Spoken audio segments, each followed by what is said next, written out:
Hello and welcome to the Mastermind, Body, and Spirit Show. I'm your host, Matt Belair. Today, we welcome back to the show two truly remarkable guests, David Lonebear Sanipass and Clifford Mahooty. They are both mathematicians, scientists, and engineers. Clifford Mahooty is a retired civil and environmental engineer who worked in various levels of government for over 40 years and is well-versed in his traditional teachings.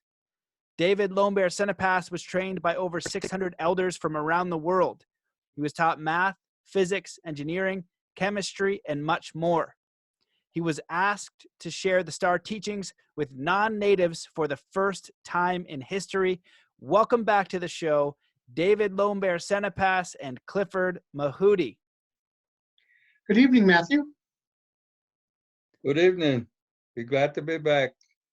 Yeah, I'm glad to be with you guys. We've had a lot of technical difficulties to start the evening. We wanted to get and speak with Rex Bear. Unfortunately, he was having internet issues. We had some issues getting this going, so we're going to have to reach out to everybody who's expecting YouTube. But really glad to have you guys here. I know that you're being updated on a lot of information. Every day, things are changing very quickly. And I will give it back to you guys to just share what you've been learning and discovering over the last few days. Well, I think that I'll start out. I have not even paid attention to the news, what they call the news. I have not paid attention to some of the conspiracy things that are probably out there in the internet.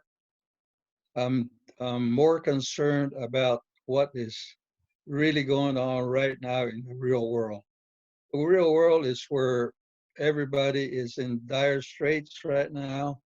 I've talked to a few people that are basically in the medical profession, and they're in dire straits, and they're really hurting for a lot of personnel protection equipment and other machinery that goes along with their saving lives in the hospitals and other places. So we are now at the stage of really reality that came to this point, and the next step is going to be a hard one because everybody is piling in on what should be a very straight procedure. First of all, I have been listening daily through the radio broadcasts about how Congress have held back so much money. And I am very simple when it comes down to explaining things. It's just like having one person in charge of the water and the other person in charge of the food. And people are starving, but because they hold the valves on the water, one person holds the valve to the water, and the other one is holding the doorway to the food storages. And that's as simple as I can see what Congress is going through right now. And they're not attacking what is really needed. They're trying to put more things for their pet little project, which has absolutely nothing to do with what is on hand right now. So this money can start flowing, so we can start working with each other. And but this is really a sad state of affairs. In previous podcasts, I told you, or the public, that says this is a good time to analyze these people that are holding back, and don't make the same mistake of trusting those people in the future, because this is really a bad situation for the life of many, many people throughout the planet. And so this is what I have been looking at, or at least as I've told you before on my out here, my outdoors out here, the animals and the birds have not come back yet. And this is where the environmental factor comes in there. And my question is, where are they at? And so this is really it's working from many different directions, and it's going into this situation where we are at, that we need to start working together and get rid of some of the blockages that's going on. And I have seen bits and pieces of what is referred to as fake news. And if we can get away from that and have the health professionals go back to what they're supposed to be doing, and instead of making predictions and schedules that is very irrelevant at this time because nobody really knows. One of the things that's happening also is the stock market. The stock market and the people's monies are not being transferred. So that's going to have a lot of bad effect on the psychology and the scare tactic that have, I'm not the tactic, but the reality of being scared and how they're going to be working toward a solution here, and nobody knows when. There's a lot of schedules that were made, which are, again, irrelevant. And they're saying that, well, we can have this done by Easter, or we can do this. So there's nobody really knows. For anybody to come up with those type of schedules is not thinking in the right way. And especially those experts that are on there talking about these certain things, the dates and times and all that. I mean, in my own judgment at this time, we ought to get rid of all those different news networks and concentrate on the problem at hand right now, which is how to combat the disease. We have two visible enemies. I mean, one is invisible, and the other one is visible. And the visible one seems to be or are the politicians. And so this is I have never seen anything like this ever. But this is what they need to get away from and start taking the problem in hand and look for a solution. You have to look at it from a logistics standpoint, and also from the way that we have been trained. Some of us professionals have been trained, and leave out all this other riffraff. This is not time to finance Christmas presents for people that have no activity related to this type of disease that we're going through right now. So with that, David, you might want to add on something that you and I have seen in the last 2-3 days. Okay. Thank you, Clifford. Thank you, Matthew. We've been having problems getting on the Facebook tonight and YouTube. So if we have some difficulty with interruption, we will be back on again. There's a program that was supposed to be on tonight, and we had interruptions on that. It's just the volume of people on Facebook right now and YouTube. Yeah, I've been looking at the last several days since I've seen you. There's a lot of things going on out there in the nations. Canada declared a international emergency with the nations. That means a lot. I'm still getting information on that right now. Try to fill you in on what's going over there. That we, as natives, that we depend on some of the land claims and some of our investments and things like that for our survival, and some of the government for that. So I think sometimes this has to be a lesson for us as natives that we should, we are starting to make our own money and things like that, not depending on the government so much. But right now that everybody is in a crisis right now, including the natives of the United States and Canada. What are we supposed to be doing? You know, we have looked at this 20 years ago on how we are affected as a nation, as a world nation, on our economies. Right now that the economies are kind of dropping right now, but kind of leveling off. I think a lot of this is that that we are not working out there, like in the working field. There's a lot of the banks and stuff like that that can't honor their debt because we can't honor our debt. So the financial markets are going crazy. I've been monitoring them the last 4 days, and I find that it's just going a lot more crazier. Least of our worries right now is that pandemic, because it's a disease. It's leveling out in some areas. That means that some of the things that we are doing is that it is taking effect on this world, but very little though, but it is taking effect. Now it's going to get to a point now that how long can we sit here and wait until it passes? Do we have enough food? Do we have enough all the different things out there? And I know that we panic on that. A lot of I see a lot of emergency broadcasts going off now that we have to be able to kind of stay in our houses right now. Right now that we are being attacked in this world by alien force, and that is fear. And we don't realize that fear puts us in a lot of different places that we don't want to go. And you know, I get thousands of messages on people that are being afraid and what to do in this situation. A lot of it, I know it's kind of hard to tell you, is don't panic. The first thing, things will pass, the craziness is going to be up to you. You're going to go crazy on that. Especially, this is the hard part about doing this, is like, is anybody listening? I used to say that quite. Is anybody listening? Now that we are enclosed into our houses and mostly quarantined, and where we are right now, there's restriction. You can't go out at night unless it's necessary, emergency.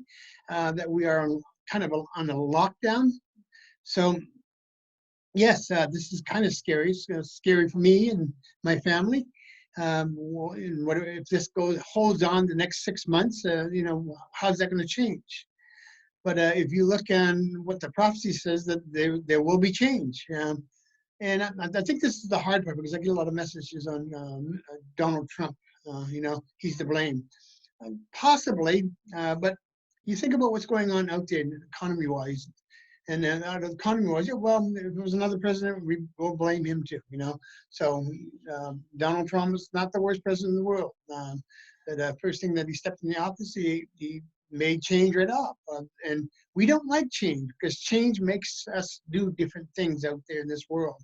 But if you look at where the world is right now, before the virus, that you know, we're somewhat good. We get the ball games and all the different things on TV. We go see sports, do everything like that, you know. I monitor a lot of the systems up there, a lot of economics, and a lot of the deaths in the world and things like that. Do you realize since 9/11, this is the most we ever got close to peace ever.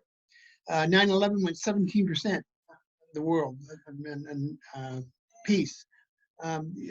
Today at 10 o'clock this morning, I monitored 21 to 22%, 21 to 20.2% of peace. That's incredible. You know, we keep on thinking peace, that we have to agree on it. We're kind of forced to have peace. And I looked at the wars. The wars have dropped considerably. People are kind of hunkering down and helping each other. Do we need a worldwide event to change this world? If you looked at Reagan's UN address back in the 80s, he talked about an alien force already among us. What is that alien force? Is that fear that we talk about? In our prophecies, it talks about other unworldly things coming to this earth. We have mentioned those into our prophecies and in our scare tactics, is that what that? That one little virus, just the one little virus that you can't see, scared the hell out of us right now. And what are we doing? We're trying to relieve that virus, just a little thing. And when I talk out there in the world, I talk about football games and all the different sporting events out there. Some of the sporting events, when it comes out to playoff, there's 100,000 to 2-3 million people watching this program. Can you imagine? Can you imagine now if we all focused on the same thing of peace? This world would be in that direction of peace. And we are kind of in that direction right now. Ever? Are you listening to me, guys? Are you listening? I'm a mathematician. I'm looking at the statistic. This is not any strange science that they go look into it on the statistics. We are making some sort of difference in this world. That difference is that we may not like what's going on, but something is happening. We change directions in this world spiritually. I don't know if we look for God for help or creator or whatever else would think go up there. We have to actually get off our butts and do something for if we want this world peace, if we want change in this world. And it's being noted. It's being noted on the machine. It's being noted on statistics that we are changing, but it's like, this is a hard change. This is a hard way but don't forget about this, because we're going to, as soon as everything turns normal, we're going to go back to the pubs and bars and stuff like that and forget about this. And it's like 9/11 sometimes, we forget about this change. This is a world changing event in front of us right now, among everyone, every race, every child, every person is not getting away with this. We're in that change at the exactly moment. What are we going to do? Every nation, every race out there is changing. We talk about being Native American. Now that we've been grounded down so much that we don't know that we are the keepers of this world. We should step forward on that. I look online and make yourself known. Make yourself known here that we are the keepers, yes, but we also the keepers of kindness and compassion and happiness. Note the change. I mean, I can't tell you anymore. I mean, I looked at that and I couldn't sleep the other night. I said, must be something wrong with my numbers. But it wasn't nothing wrong with my numbers, we are changing. The death toll was down almost 6% every 24 hours. That means that we're not murdering each other by the groves. So, yeah, there's a change happening. As a storyteller and a teacher, that I work with the prophecies. And we, about a year ago, we got the first prophecy that came through, the first message that came through the prophecies. And I just finished that second interpretation not more than 48 hours ago. And I couldn't put that all together without the statistics that's out there right now, what's all happening. And that prophecy is ready to be read to the communities on this machine. If you are listening to this broadcast right now, I'm going to tell you, the second prophecy is an immense, powerful prophecy. If you are, I was going to announce that on another program tonight, but I'm going to wait for another 48 hours before I announce it. We need at least 30,000 people or 40,000 people listening to this prophecy, or it won't work. And if you're listening to this, share. I will talk with Matthew on the next broadcast, but it is going to be immense teachings and the words. I can't tell you enough. I didn't sleep very much figuring out. It's something that I've been working on for the last 42 years. The first one took me close to 37 years to decode. This one took me almost 44 right now, 44 years. And I just finished the last decoding, like I said, not too long ago. Don't find out when this is. Find out when share this, because this is going to be the most important thing that you can ever hear. Yeah.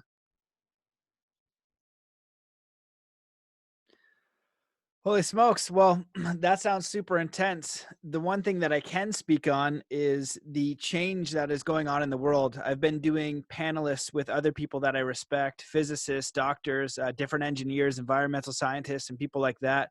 And one of the common themes is that we can use this as an opportunity for change. We can use this as an opportunity for growth.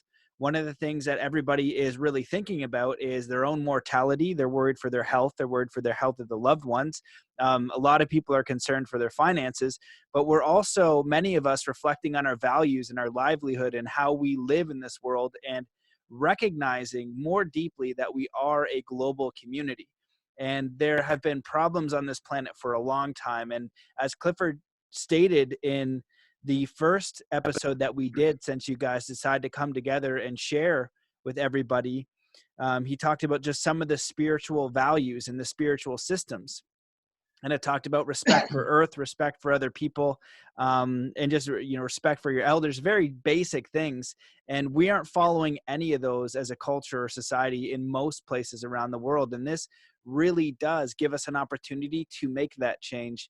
David, you've spoken time and time again about if we wanted world peace as much as we love the Super Bowl, then we would have it. And it's true. You don't see millions of people together really working as a unit for world peace. And this, as a species, as a humanity, we need to look at these things and we need to make a difference, because if you look at the way things are run now on the planet, it's obvious that it's not sustainable and it has to come to an end. And I feel like that's similar to what Clifford had said in a past podcast with him and I about, I think it's the fourth world or the fifth world, and just, moving to something that is not the systems that we're running today. There's so much murder and greed. And on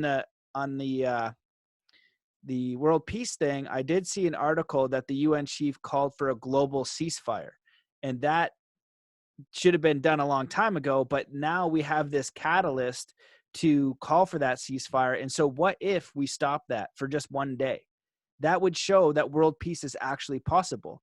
And then we could go in and we can start having those conversations, figure out what those people need, because it's probably around food, water, shelter, or autonomy, being able to move. But those problems can be solved diplomatically. And so if we can have world peace for a day, we can have world peace for a lifetime. And those are big ideas. So I'll give it back to Clifford and hear what he has to say. Well, that's one of the themes that have been repeated over and over again. About back in the 1980s, we were talking about holistic approaches to a lot of ways that we can divert our activities for, at that time, was to start working with each other on the things that were going to come in on the environmental issues side. And right after that was when the whole thing was going on towards the 12-12 thing, and a lot of people started that type of approach, but then again it started fizzling out. But we are now at the stage of an what do you call it, a junction. If we continue to take the road that we had been doing up to this point, we're doomed. So it doesn't make any difference what group, what organization, what color. It has nothing to do with it. It's the way that the people of the planet has to make those decisions. And also remember, I always throw in this disclosure part. Disclosure element is with us because we now know by our own selves, within ourselves, to say who is what and who is doing what to others. And this is why I'm very hard on the politicians, primarily because I work in the system. And I am from an Indian reservation. I was born and raised there. Right now, the Indian reservations are worse off than probably cities like New York or Los Angeles, because it's out there in the rural area and they don't have the capacity and the health facilities and the personnel to take care of the epidemic that's going to be hitting them real hard. First of all, they don't have the proper transportation system. They don't have the hospitals that they can go to at their locations. So this is an effect that's going to be a long-term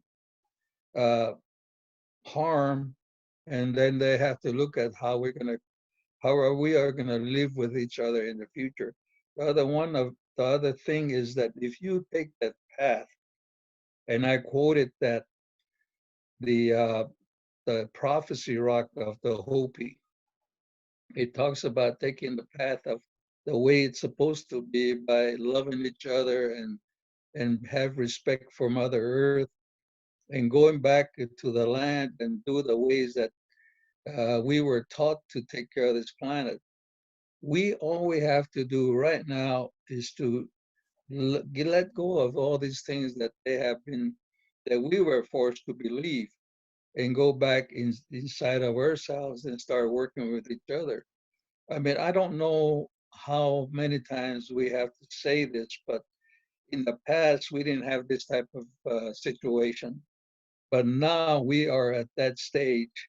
Not only, as I said in the beginning, not only are the humans in as dire straits, but also, as like I said, out here in the desert, the birds and the animals are telling us something. When this spring comes about, we can also see that among the plants. Now, as a scientist, as an engineer, you may think that a lot of people say, well, that's got no, you're making this thing up. I say, no, it's always been like that. I've always lectured on the things that about mankind that says in the beginning, spirituality and technology were the same. It's out of balance right now. We do not have the wherewithal anymore to have any respect of both sides of it. And because of our ways of doing these things, we have become arrogant. The arrogance right now that brought us up to this point. If you look back at some of the things that I talked about 5 or 6, 10 years ago, I said we are at a logarithmic rate to what when we get to that stage, and we're going to fall off and we won't have anything to hold on to. This is based not only on the technology that's happening right now on the planet, but also the prophecy and the teachings of a lot of different Indian tribes.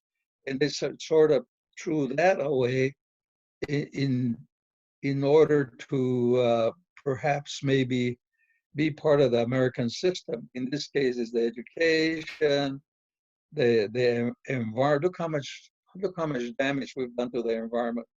And there is something that is far more mysterious than what we have been trying to teach each other for a long, long time. And people laugh at me when I said, well, it's those other spirit beings that are, some people call them aliens, some people call them UFOs. I said, they exist. Even right now in the high mountain areas, they call, some of them are called Bigfoot. These are the keepers that are here. And the oceans have, like I said, 95% of the stuff, we don't know what's down there. Nobody knows. But right now, we're at that stage where we have to respect each other, and then we have to get together and work through this whole scenario for a better way to treat each other and also to save the planet. And it's not going to be hard because it's going to take everybody's participation. We can no longer sit back and say, well, I'll let the government do that. The government's not here to help you. You are the government. You're the ones that determine who's going to be our leaders. And again, this is a disclosure part to where we know now who is in our camp and who's the enemy in our camp. This American Indians and other Aboriginal tribes have tested this for thousands of years. And this is why they used to remedy themselves. Yes, there will be catastrophes on the planet, but they also were prepared to take care of those. And the survival of the fittest was where it came about for the ones that continued on with the tribal groups.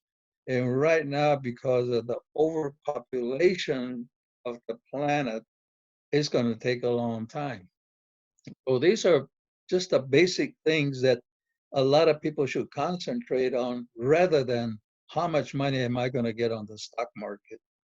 That is really a very, very sad that our congressional leaders had the secret information and made money off of the stock market. You try telling that to those poor people that make a living every day trying to feed their families, pay their light bill, pay their mortgage. Why do they have people like that as our leaders? And so this is again a very good way, I mean a good instance to find out who is the enemy in your camp, and don't trust those people anymore. You can replace them. It's just like replacing something that came into your house and is affecting your health. You have to get rid of it. You take a broom and you kick it out, or you go and clean it up and don't bring those type of things back into your house. It's as simple as that. What's so hard about that? We have a system. Now maybe they can say that, well, I don't know what I'm talking about, but I have seen it at many, many levels. Because I was born and raised on an Indian reservation, I saw a lot of these things that happen, and you don't have to be very smart to figure out. All you need is common sense. So this is why we have to really analyze it and make a determination from within ourselves, and don't believe anything or anybody that tells you that this is what's going on. You have to make that determination yourself, and also to go with those people in that believe in the same way or have analyzed it that way. It's as basic as that. What's so hard about that? Now, what will happen in the future? We're just now starting. This is just a start. There are other things, according to the old people or our ancestors' prophecies, that are gonna come about. And this has to do not only with people, but also with a planet and outside the galaxy type system. So this has always been taught us in all these spiritual teachings, and there is somebody higher than us and higher than man, and we can no longer be so arrogant to be so that we hate each other, or we pursue goods and services that can leave everybody else out. We have to learn how to share. We have to learn how to be uh, trustworthy, and we have to learn how to tell the truth. And this is what's missing in a lot of these things that's going on right now. Going back to my original, I mean, my start of my talk here, I have been getting calls from people that work in many different organizations directly affecting the pandemic, and there's a lot of things that are happening that people are really so messed up. They don't even know if they're going to survive any more week, and they're overworked and they're stressed out. And so here we are now. We still don't have the money to start moving this thing. This is what really ticks me off, because I used to work in Washington, D.C., and as an observer, I used to wonder if ever a real problem ever happens, we're not going to get through with it. And this is exactly what's going on now. So, but I'm not blaming anybody. I'm just making people realize, hopefully, that you remember this thing that happened, and you got to adjust your thinking from now on. Just don't forget about it. A couple of weeks later, go back to whatever you guys used to do. You got to be very, very serious about it, because it's your life that's on the line, and all of our relatives, our families, everybody's life is on the line. And also, the next one is the environment. We have trashed this planet for so long that whoever is the onlookers, or the people that are the spiritual people, they're looking at us and say, why are the people trashing their own planet? And so he said, well, maybe they need a lesson. And I'm sure that uh, I believe that this is a lesson that has to be given to us in order to straighten our ways. And as a scientist and engineer, I also have to factor in the spirituality, because there are a lot of things that a lot of people don't know about. We cannot continue to depend on science only. We cannot depend on these people that are supposed to be leaders, because they're not leaders. They're only in there for themselves. And so we have to really go into ourselves and start discernment and finding out, and don't listen to anybody except yourself. And that way, in this next phase that we're going to go through, it's not going to be over in 2 or 3 months. This is a long-term thing that is developing right now. We're just at the start of it. So with that, David, do you want to add any more to that? Wow, that's a lot of information, Clifford. Yeah, I was just thinking, and I get information every day on different things that's going on. A lot of the times I talk, I just tell people, when are they going to start to listen? You know, what are we listening to right now in this world? That the last few years we've been listening to the YouTube and Facebook and all that for our information. Now it's misinformation, false news, and all the different things going out there. Do you realize at one time that we used to listen to our elders to help us to make change in this world? You know, we forgot about that. I've been through Canada's nations and things like that, and we get to the younger and we grow up and we stop listening. At one time, that the Native communities used to be all family. You know, it used to be a longhouse. It used to be some sort of a government there that we give our directions to, and how we learn. That's how I learned, you know, just like, you know, honor thy father and thy mother and grandfather and great-grandfather, uncles and sisters and things like that. We forgot about that over the period of years. Maybe some of us remember, but most of it I see out there that we forget. We don't know if we grow up on the being traditional. What does being traditional mean in this day and age now, the last 30 years, you know? Some of us do look for our grandparents for that knowledge, but some of us think we grow into it and forget about the grandfathers and grandmothers. Now we kind of see that where it's got us, that if we keep on listening to this machine, our world's going to be misinformation. Or then who do we believe? But who do we believe now? I get a lot of messages back on these talks that we do. So no, you know, the aliens are here, or this is here, or the avians, or things like that. So I think about that, and I try to, I look into everything you guys possibly come up with. But I've been over these before, you know. Any communities that are in fear, they make up a lot of different things, you know. I just tell people, really think about this. Really think about this, you know. If you didn't have this machine, if you were in your house and outside, what would you see, you know? But now it's like, it runs rampant. So we don't, as humans, that we are afraid. So this machine gives us a lot of things to be afraid of. You know, I just looked on just a couple of things the other day, and we promote it. We promote it as entertainment. We promote it as real information. We promote it as spiritual news, things like that. So looking what the elders right now, what they're saying, what are they saying, you know?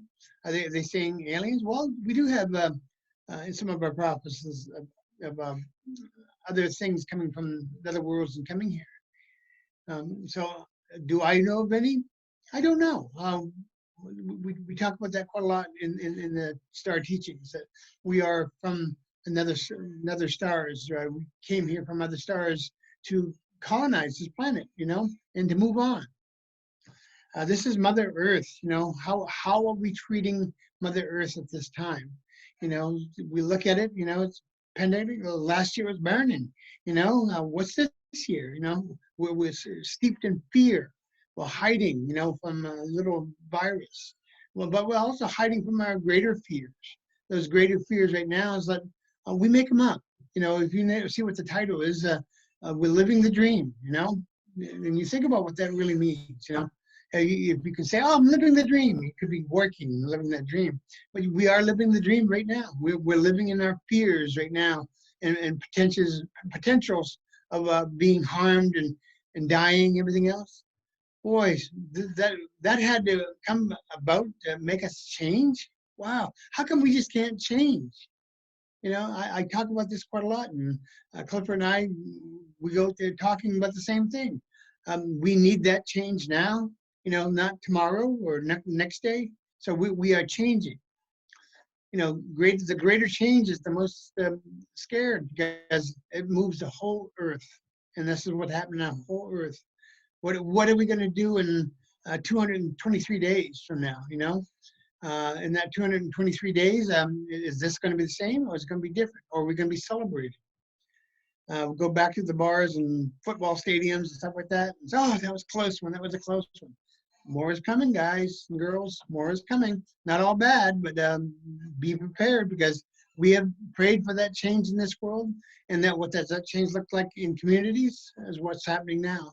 That we need to start paying attention to each other here. The medicine wheel was put there to identify other nations of this world. Do you realize you spin the medicine wheel really fast, you come up with one color? And that's kind of what's going on here. One nation under the Creator. The Creator has made us in the light of the greater light, the blue light. It's among us now. I mean, if you guys are wondering when it's coming, 2012 we were afraid, but we're kind of in 2020 now. So I don't suggest being afraid. It's like, what are we going to do with each other here? What are we going to do the next day and tomorrow? Is more people going to die because us not wanting to change? Yeah, people die every day, but it could be less. Yeah, we're looking to fix this world. We can't heal it, but we sure can fix it. We're talking about global change. Global change is happening no matter what. Even if we heat up the planet or not, the global change will happen because the planet's alive. It heats up, cools down, heats up. Maybe even might be helping them. I don't know. But that change is that we need to do something, we want all this stuff, all this technology, all the brand name clothes, and it's ridiculous. Sneakers cost $200. Why do sneakers cost $200? I can get them at Walmart for 14. It's like, why do we need the brand names? Why do we need all that? To be like each other? Think about this, folks. Is this what's leading us down this road? How come we just can't just wear regular clothes, instead of the best thing and the best name? It's because of the basketball stars and all the people are promoting all the great things out there. It doesn't make you greater, honestly. It lessens our eyesight most of the time because it's a greater good. I tell people to look up in this world, get away from those cell phones, start to look up, because that next change is what you see looking up. So, yes. Well, holy, that's a lot of information. And Clifford, when you were speaking, what I was reminded of is you were sharing with me that one of your engineering professors was, telling you to go into environmental engineering and environmental protection before it was even a thing. So you were at the beginning of environmental protection. And so I just want to drive home the point to the people listening that you are an environmental engineer, someone who's done it for years and years and years, and have watched all of these systems of government and watched the evolution of humanity and our leadership come to this point. And it, like you said, it doesn't take a rocket scientist to figure out that the direction we're going is not a positive one. It's not a sustainable one, and it's not built on values. And I recently did an interview with Jerry Udelson, who is a very well-recognized environmental engineer. He might be considered a white elder because he's very old and retired. They call him the godfather of green.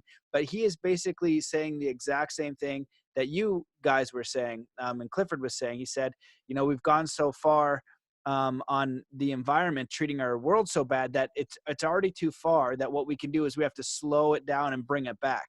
And he had a really great analogy for how he phrased that.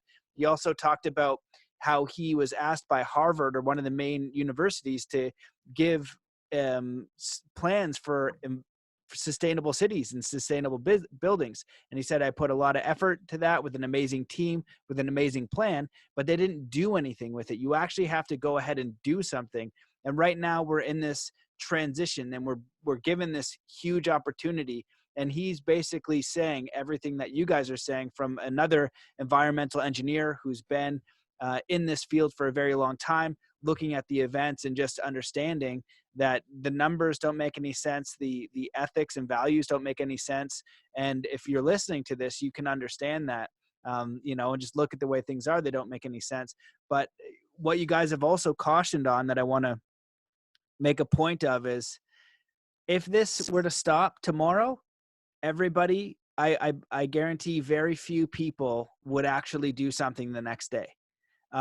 This is something that we cannot forget about, that I've watched both of you guys speak many, many times, and the action taken by, the thousands of people I've watched you guys speak to, and the way they're able to change their own lives and do something different is very little. And, I'll say that there's definitely factors in the world that we live in to make it really challenging, to make ends meet and all the things that people struggle with in today's age with the money and all that kind of stuff. So it is hard, but if we are going to make a change, it's going to require people actually do something.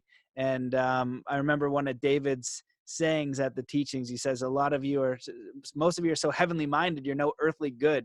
And I just thought of the idea of like an angel is somebody that actually takes the action of helping somebody rather than just thinks about it.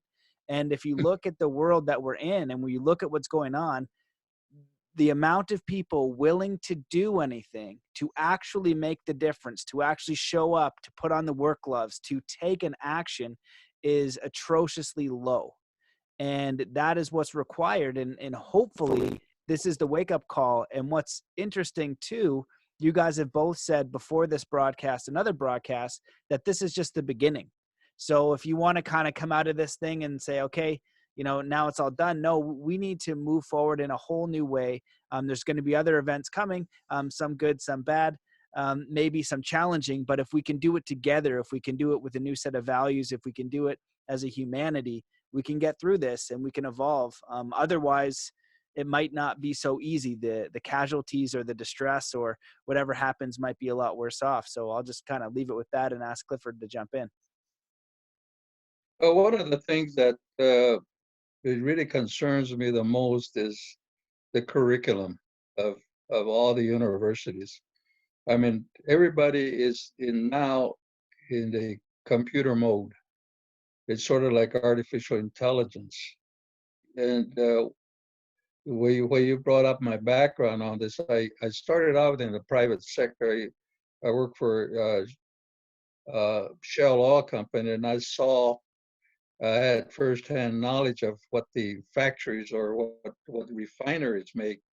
And then after that, I switched over to the environmental engineering in 1973. I switched over to environmental engineering because at that time, my professor had advised me that this is going to be the way of the future. And he even added on to the point of saying that the American Indian has a spiritual connection with Mother Earth. This was in 1973. So, and they only had about probably 4 laws at that time: the Clean Water Act, the Clean Air Act, and very few laws were in place at that time. But since that time, I even went, in one of my jobs, I had so many different jobs because if it wasn't interesting enough, I used to just leave. But one of if you see on the broadcast every day, there's a Surgeon General, I believe his name is Adams. So I was in the Commissioning Corps with the United States Public Health Service. It's at that time they call them sanitary engineers, and we were the ones that provided water and waste systems on Indian reservations. So I saw firsthand of what is out there on Indian reservations, other reservations other than mine. But at that time, we were not so concerned about the environment because everybody was going full blast. And then later on, they added what they call environmental assessments. Environmental assessment, right after that, goes into what they call an environmental impact statement, which I have seen many federal agencies violate that procedure. And a good example are the casinos on Indian land. But that's just a brief background of what it is. But in the environmental world, we have to go back and readjust our way how we're supposed to manufacture things. Once we pull out of China, we're going to bring those factories back in here, and we're going to be making anything from toilet paper to cars and pharmaceuticals. So now we're going to concentrate the waste of things that are manufactured. So that's another thing that we have to go through. This is the beginning of something that is so huge that they're going to have to depend on the technical people that have the knowledge of how to do a lot of different things, especially when it comes down to the earth, on Mother Earth. So this is what we know what we're going through right now is very, very severe. What about the long term? The long term effects, and what steps are we going to take? Right now, we can't even figure out which way to turn, much less when all this is happening. And when this is over with, as David says, we'll go back to going back to the bars, and we go back to the football games, and we'll let somebody else take care of it. No, it has to be done individually from this point on. We have to alter our manufacturing of products. For example, you go to any grocery store, look how much plastic that they stuff in your cart. What happens to that plastic? We take it to the dump. Where does the dump take it? Nobody knows. They make it landfills, maybe. So this is one good example of how we're going to support the planet in not going back to the dire straits that we put the earth through.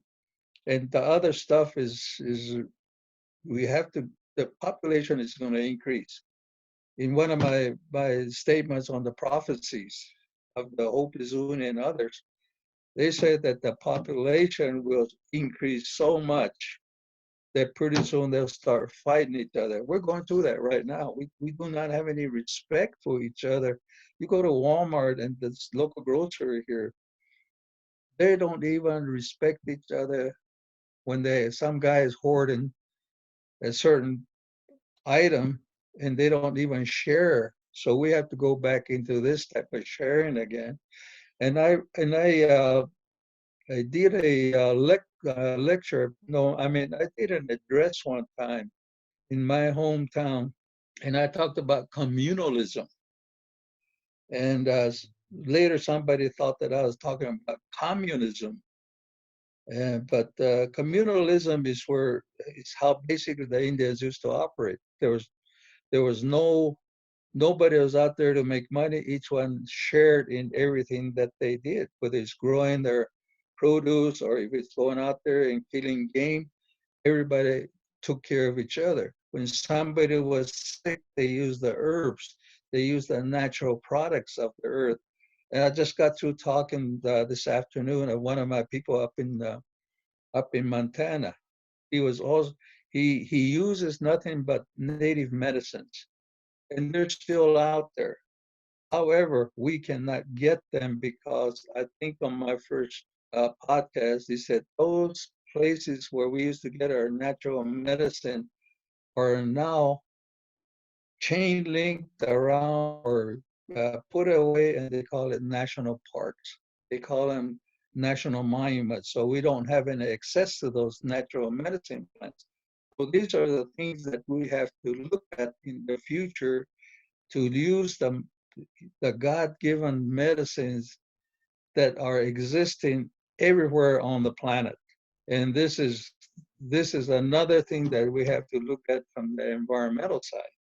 We can no longer, the basic medicine that they use, the natives used to use long time ago, was what they call marijuana. But we did not use them to do what they're using it for. They use it for medicinal purposes. So that also has been sort of put under the control. At that first time, it was the FDA. Now it's under the control of the agriculture, agriculture. So there's going to be a lot of adjustments made when we go back into the ways that it's supposed to take care of mankind and also the planet. Our water is so polluted now. There is not one source of water anywhere that's pristine. And these are the ones that we started working with way back in the 70s. And so it's going to take a lot of effort among all of us to wake up and not go back to doing what they had been doing after a disaster, or after a flood, or a skyscraper bombings or whatever. So we have to look at it because it affects everybody individually. So that, going back to my comment of last time, those people that were out on the beach, out there just having a great time and not respecting what the laws are, I mean, or at least the edicts were, those are the ones that I would be afraid to be around anymore, because there's diseases that are being reported, but they're not reported in exact real numbers.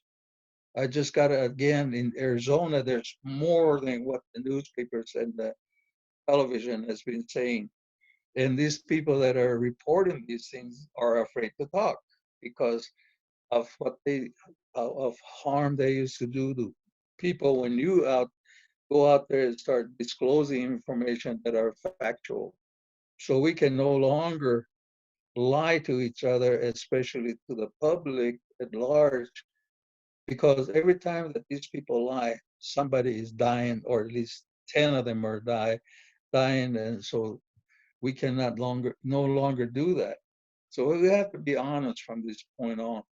And I don't know what the answer is right now, but it's going to take a lot of doing to get this truth back into the system, but it's going to take a long time.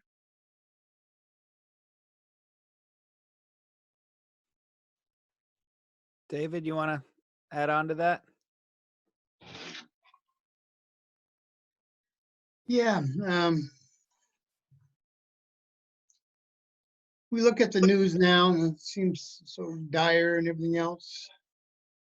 I'm a believer to the Creator and what's going on out there. You know, just looking, just reading what's on the copper scrolls. This is it has a writing on it, and it gives us point dates, and then those dates gives us different points to look up. Sometimes I wonder. I'm not somebody that talks about the knowing what the future is, or knowing what dates. But in our culture, we talk about ancient elders, and when I first started learning about ancient elders and things like that, a lot of them was a lot of stories out there of death and destruction and all the different things, but also some kind things and some other things that's happening. And I wondered, you know, I was just listening to Clifford and talking, is that we do need this change in the world, you know. The casinos, as much as we want to benefit off them, and, you know, now that we depended on their income, they have shut down. The big go halls are shut down. Some of the funding that goes to the natives is cut. So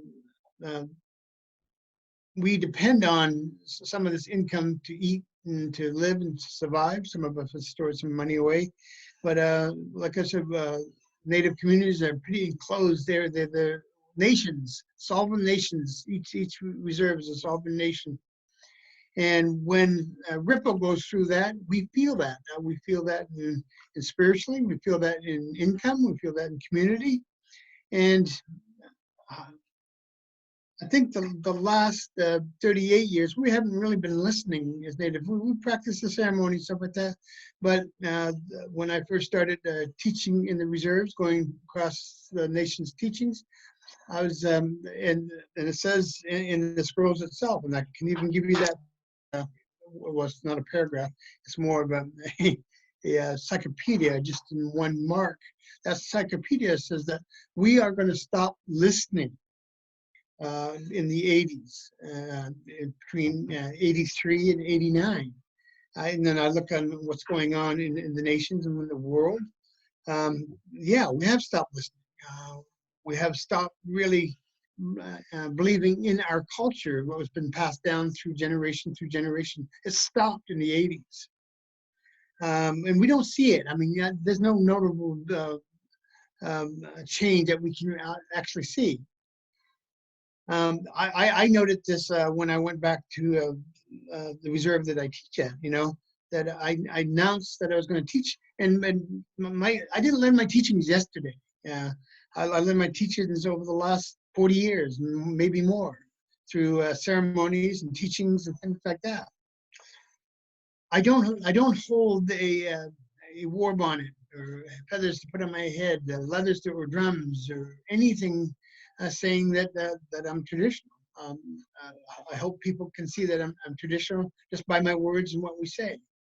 Do you realize there's a lot of people on your reserves that don't look like that, but they are part of the awakening, and we don't even know that because we want them to be a medicine man or something like that has been passed down. Yes, you should listen to them, but there's other people that come from different pathways for the teachings, but we don't see that because we're stuck in one area.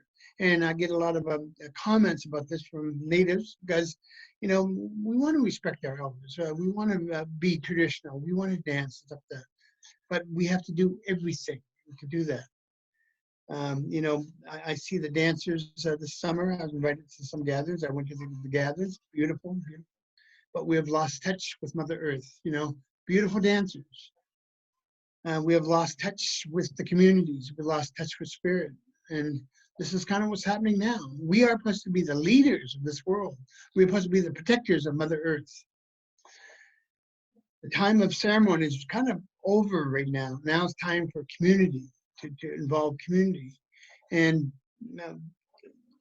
I don't know how much you believe in these things, we could be just listening to that, just looking for some entertainment tonight. But I abide by these things, as a scientist, I don't believe that we can predict the future, maybe financially, but in what we do. But how do they know? How do they friggin' know on this sheet of copper what's going on today?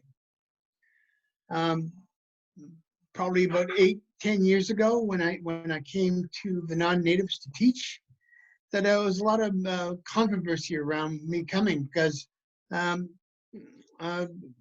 remember at one of the talks, the people walking out of what talk. We had about 500 people that night, and the people walked out on the prophecies or the star teachings. They said, "This is not a worldwide. This is not a world changer," and they walked out. And I remember that. I remember that clearly. Yeah, when they said that. We keep on figuring out that change is going to be immediately. We're going to be able to see it and stuff like that.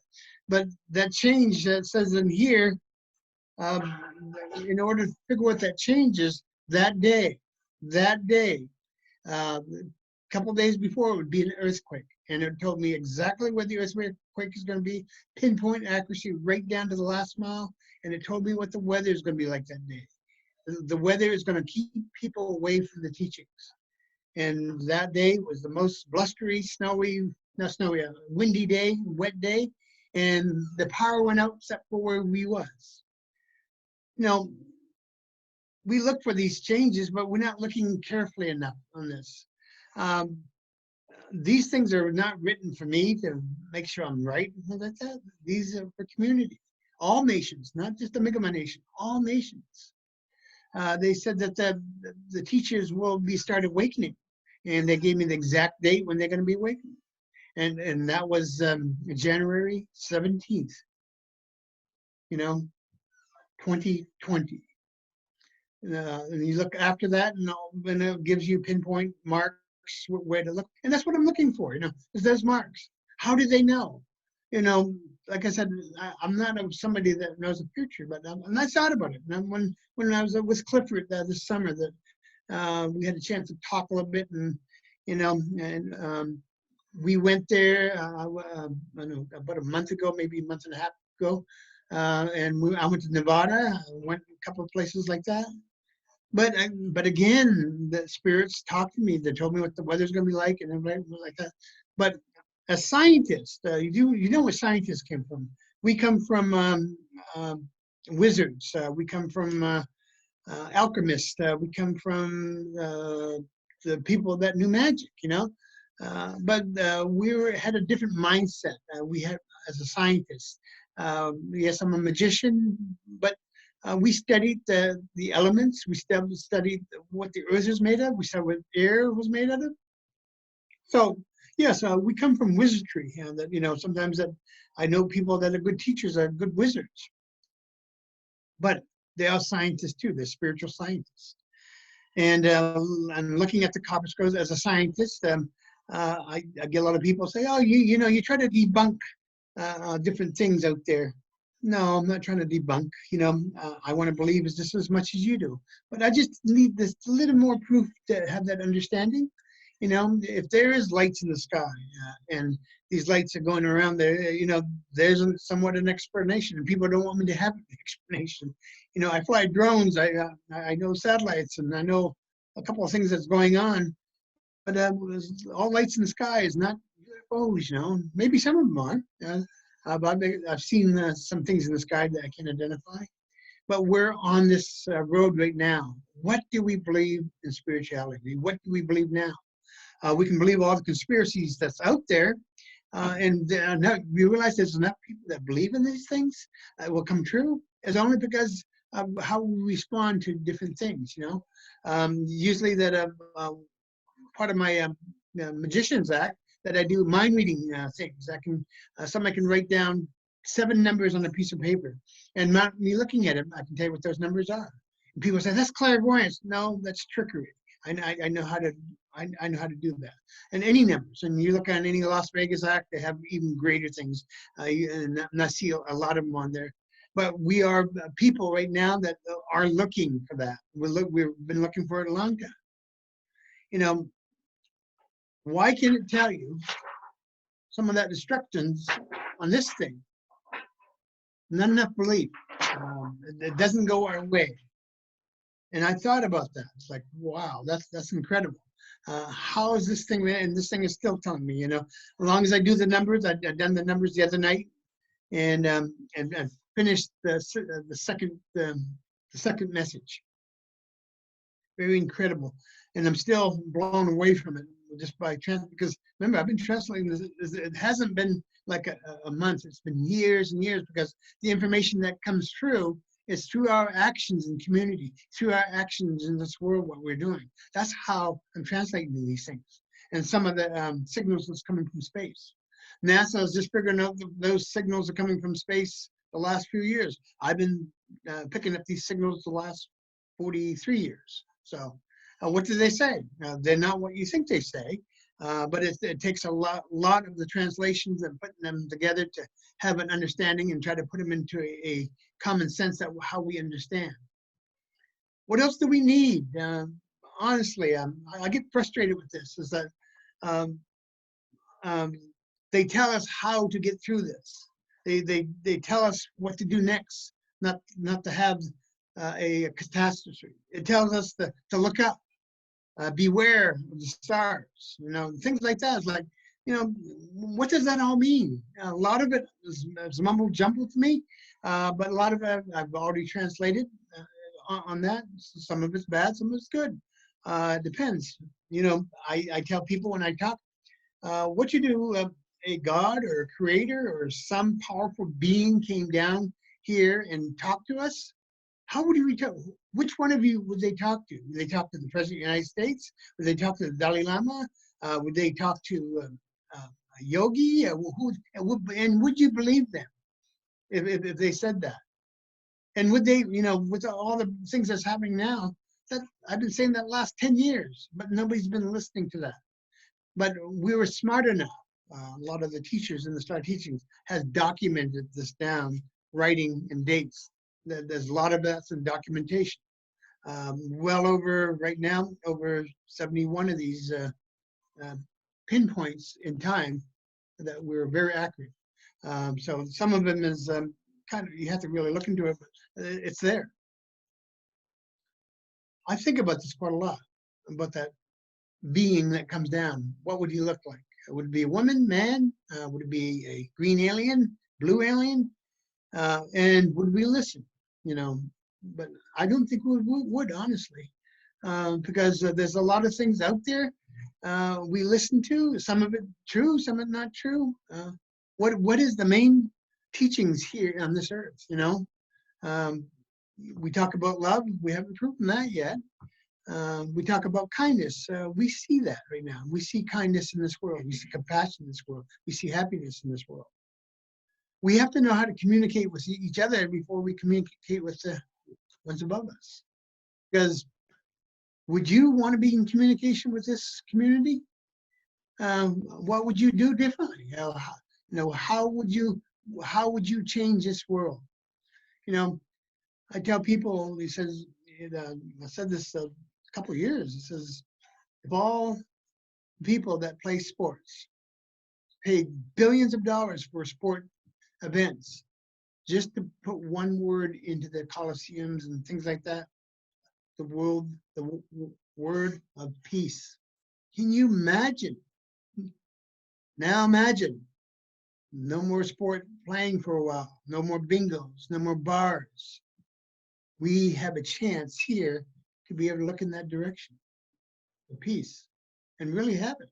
And we are ready for it. If we are ready for it, this will prove it. We have a lot of things going on that we didn't care about. Wars across the nations, in the nations, people have been dying, and we don't even see it. In an invisible war that this machine would take out. There's certain community here that don't want to know about the wars, so they look at something else. We look at crazy things, and the crazy things are coming out now, and you see them. What we want is, what I wanted was spiritual truth. Are we on this planet just to mess it up and be crazy and everything else? Or are we on this planet to communicate with each other? And I'm a broken record. You're going to hear it again. But there's other things, especially in the second message. We talk about the second message, and I thought it was on this one. And this is the first scroll. I thought it was on this one, but I'm coming to find out, looking at that, and I spent nights and nights and days on this and trying to figure out what this was. And we are getting communication. The second one is a star map. This is I didn't recognize the star system when I looked at it, and it has a great way to read the star map. It has multiple different metals on this, and if you run a ion current through it, some of the planets will light up and some wouldn't, some will twinkle, and it has a gauge in back on gauging the light system on this thing. This is almost the second message, where the message is coming from. And what the awesome part about it is NASA knew this for the last 62 years of their existence. The second year, SETI has picked some of this up, the other telescopes picked it up, but they didn't know what it was. How do you transmit a message that you can't understand or even come close of understanding their understanding? It's like you trying to go talk to ants right now. They're not going to, they can't listen to you because they don't understand your word, your mind, because this is our reasons, this is our world. And we're trying to put reasons to other worlds. We are getting communications somewhat in that area, So I'm not going to deny that. So like I said, I'm not a debunker. I want to make sure this is true as possible because If I say this, I want to make sure I have proof in the back of this. I talk to a lot of physicists and scientists, and they want to know if I'm true or not. If I'm just one of these other crazy ones. No, I may be crazy, but I work in the sciences. I've been doing that for years. A lot of my community, my family, they probably just think I'm out there doing something else. Don't see them on this quite a lot. Am I a hearsayer? To a certain point. Is the sky falling? Of course it's falling. It's always falling. Every time there's a star come to Earth, it's falling. But and again, it's like, what do we believe out there?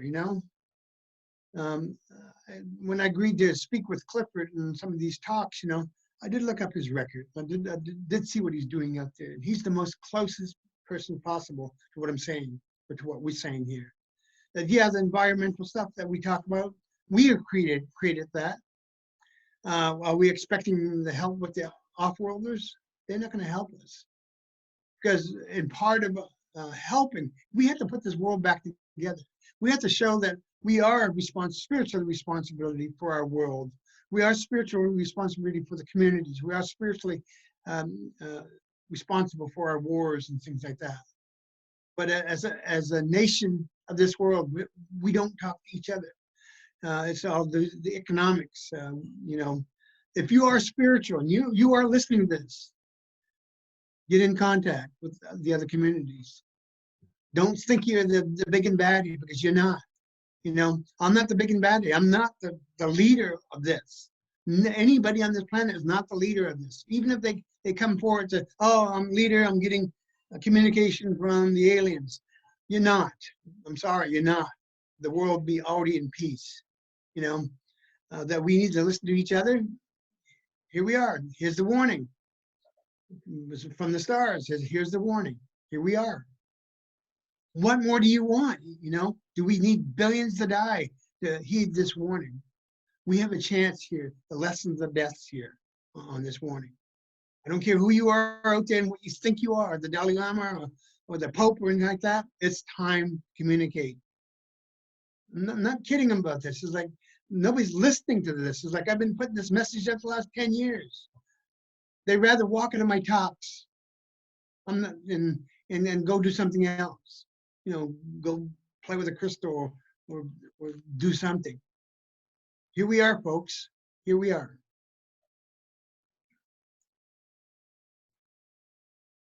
You can go One home. of the things that I believe that is we're gonna have to go through. I mean, in this time is the mirror effect. The mirror effect is when you look at yourself in the mirror and see who you really are. I believe, and also because of some of our talks like this, as David says, they don't want to listen to that because it doesn't ring with whatever their enthusiasm is all about. And I believe now that they have to, right now, when they're shut down, they have to go over there and look at themselves. And this is where the mirror effect comes in. Who are you really are when it comes down to things that depend on your life and others? And this is where you have to talk to yourself and come to the realization that you are now part of this whole reality and no longer depend on somebody else. Come over and say, make your decisions. And some of us, we have a lot of ways to determine a lot of things, but in the past it was sort of like, well, these guys are these people that talk like that. Well, they're onto something. I mean, they're probably ingesting or smoking something that puts them in a different realm. No, these are not times to look at things like that anymore. It is now time to look at within yourself and go into the reality portion of it. This whole thing about the medical thing that we're going through is reality. Other things that were peripheral to something, the other events we we as a general public, just when it was all over, we went back, we forgot about it. Even things like a flood, because it was only in a locale, say like in the Mississippi Valley or in the Mississippi River, the states that go through there, it was their thing. So we just kind of forgot, well, it was their in their state, it was in their neighborhood. So we go back to not looking at the thing in an overall way. This is worldwide. This will have a long-term effect, not only on the health of the people and the globe or the planet, but also on the thinking of mind-wise and spiritual-wise, because this will have a long-term effect on it. So we have an opportunity to change our ways, go back to what used to be like, well, that might have worked for the ancestors 500 years ago, 1,000 years ago. They said, we're modern people. We don't need that kind of stuff. And I can always go get my groceries over there at Walmart. We can no longer do that. So we have to go back into the realization, the old ways. Everybody says, well, you can't go back to the old ways. Well, you have to do that because there's a lot of factors that are at play right now. But the first thing that we have to do is to come to our senses and look at each other and how are we going to survive as a world community rather than just individual nations, individual races of people, different colors of races. We can't do that. We have to, because we're a whole world community now. And we have to talk in terms of reality. But there's also another thing too, is that you have to eliminate those bad things or bad sources, and it has to go through a lot of process of elimination. I'm not saying that about the human being. I'm talking about that of a lot of uh, technology that we have incorporated into our daily lives, and we have to divert our resources, especially monetary resources, into some effort that is beneficial to mankind, and not spend 50 or more percent of our gross national product on weapons and war. And also the unwritten budgets that we talk about, they talk about, which is the super space program and the dark budget or the black budget that they talk about. The other thing too, that we are now in that stage or in that roadway to artificial intelligence. We don't need artificial intelligence right now. We have to figure out who we are first before we talk about artificial intelligence. So this is a worldwide, it's a very, very large thing that we have to evaluate and look at which direction we're going to do on our priorities. What are our priorities? And right now we're in this with this stage that we don't know. Nobody knows. So it's going to take a lot of effort with everybody else, and we can no longer depend on a small group to make our lives the way they have been doing for a long time. We have to all get involved with it and be more truthful and communicate better with each other to let everybody know that's what's going on and eliminate all this other stuff that is not true. And that's what affected our whole people on the planet.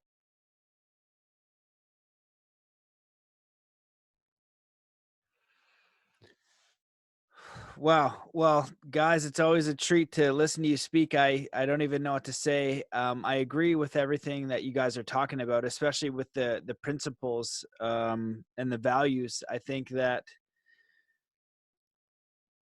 in looking at the world and doing the research that I've done and all the podcasts with different leaders and going to different countries trying to figure out what's actually going on here, I'm reminded of going to the Parliament of World Religions with David, and one of the common themes has been how come you're not talking to each other? You know, how come these spiritual leaders are not talking to each other? How come your scientists are not talking to each other? And it's just a simple idea. And why aren't they? And when we were at the Parliament of World Religions, you know, David was like flagging down people and talking to them and asking direct questions, but it didn't seem that people were very interested in understanding other people, or connecting, or are actually making a connection. And so some of these, what you guys are saying is very simple, and I wonder why it's so hard for us to just execute on that.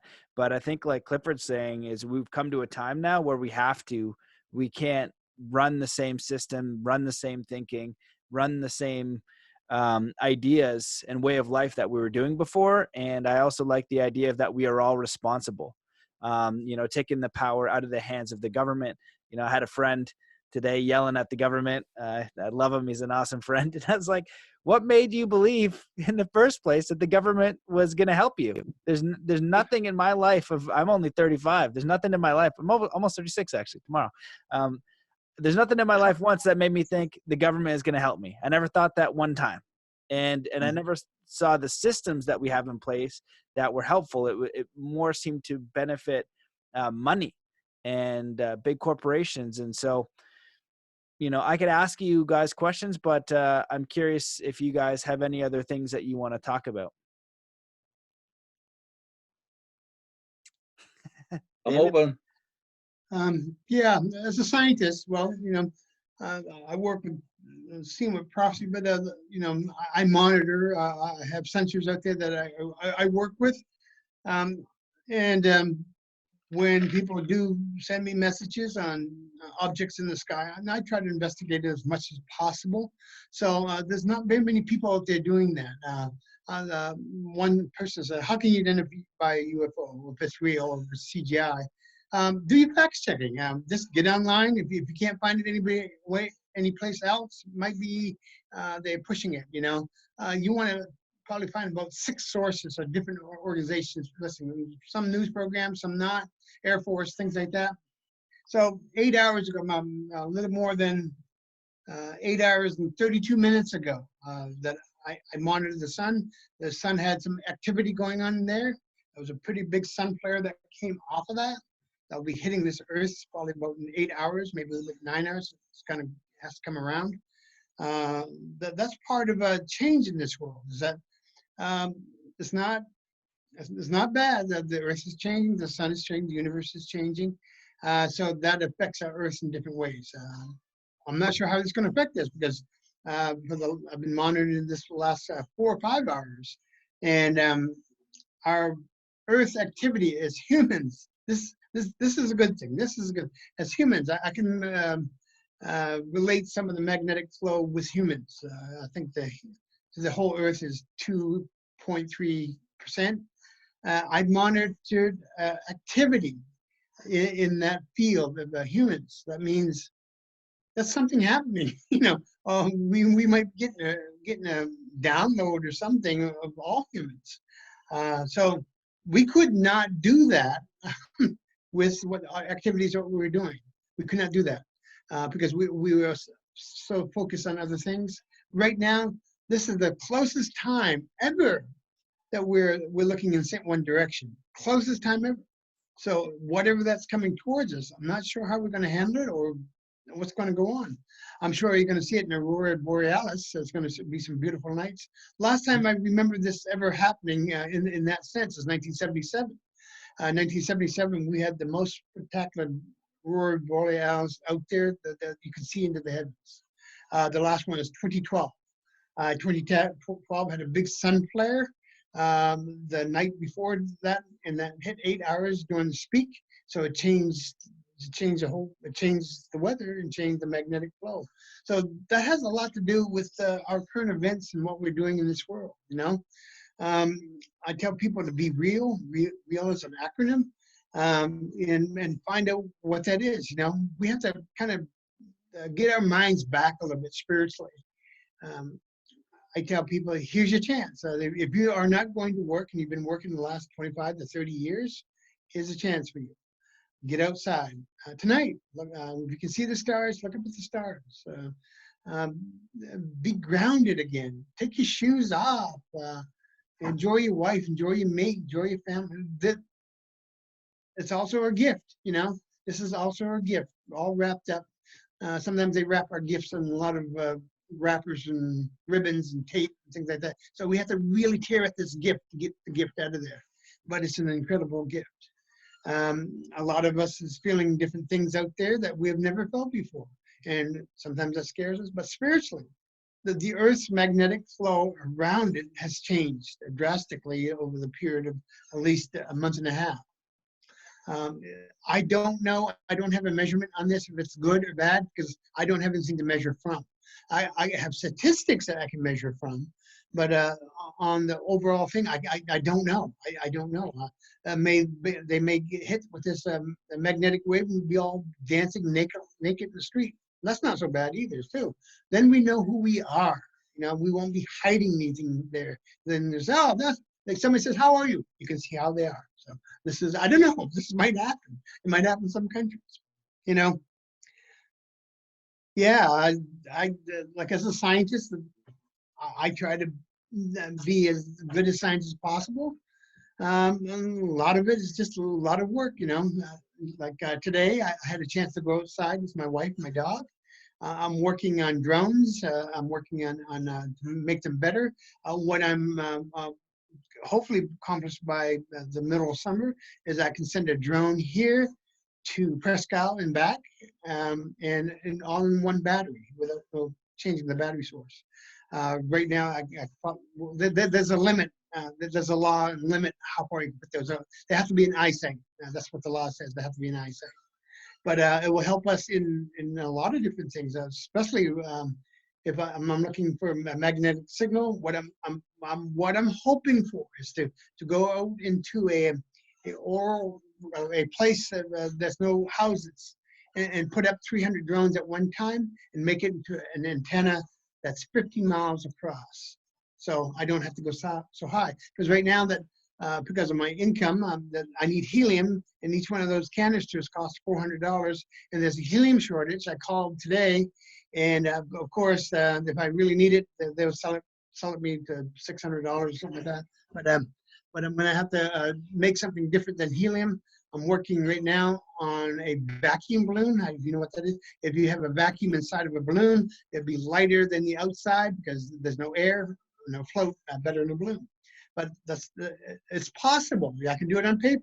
It's possible. But doing it structurally and make it light enough to float takes some technical means to do that. I'm working with graphene and carbon fibers to do that. But like I said, that takes a lot of activity and financial means and time, because right now that I've been working on the drones the last 3 months, working on electronics.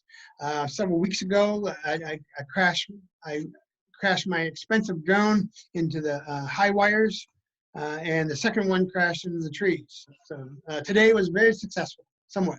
I only crashed it once because it's such a heavy drone. I'm making some video. I should have some video in a couple of days on those experiments. And I'm working on the water project right now.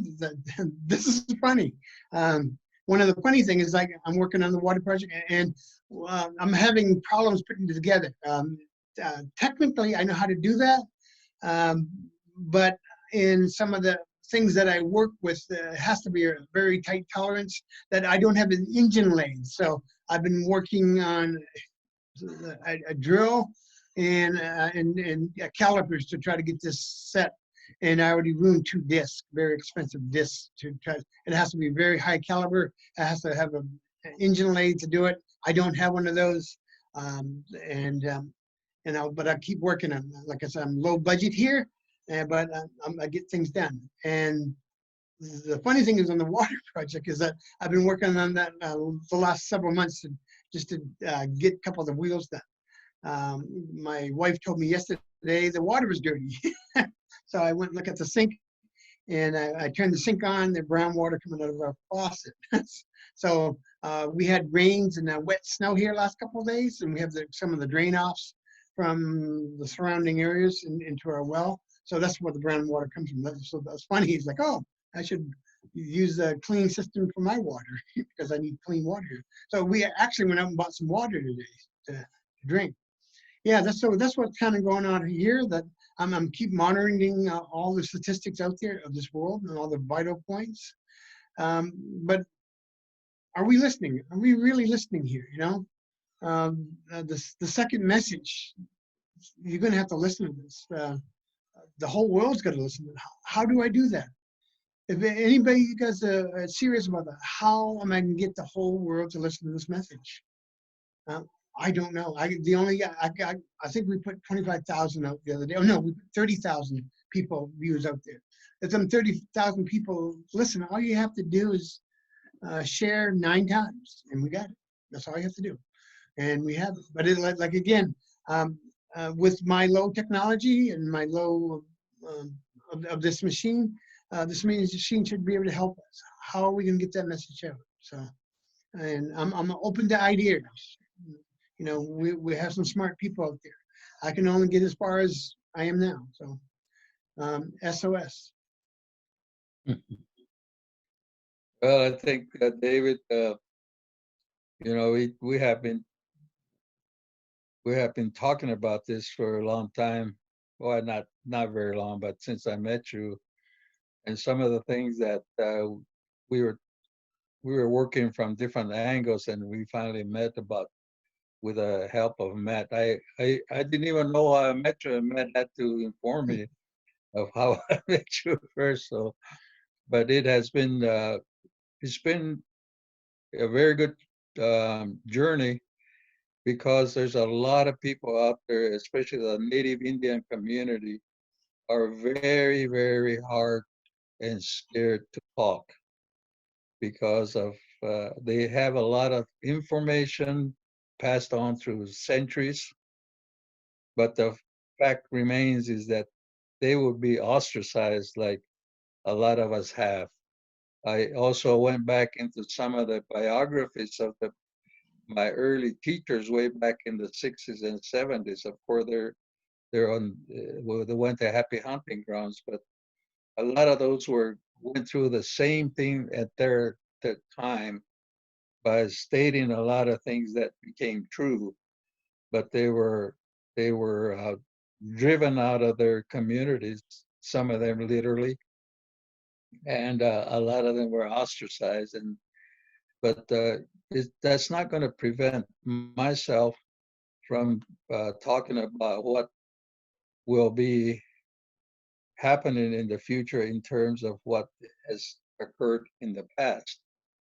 So with this type of broadcast and with the technology that we have right now, it's a lot easier to connect with a lot of people, like even sitting from my room right here. But I think that we believe, or at least I hope, that they set aside some time, like David says, to look out there and observe and see what's happening. Because a lot of people do not know. They don't even go out there to the night sky. They don't even go beyond their little environment that they have. I just noticed yesterday, for example, is that the chemtrails were going from north to south. For some odd reason, they're going from east to west, but now they're going from south to north. And so that was a change in pattern. And I would not have observed it if I hadn't been checking out the birds. That the only thing that came around yesterday was a bald eagle. And so, and today, there was 3 ravens that came.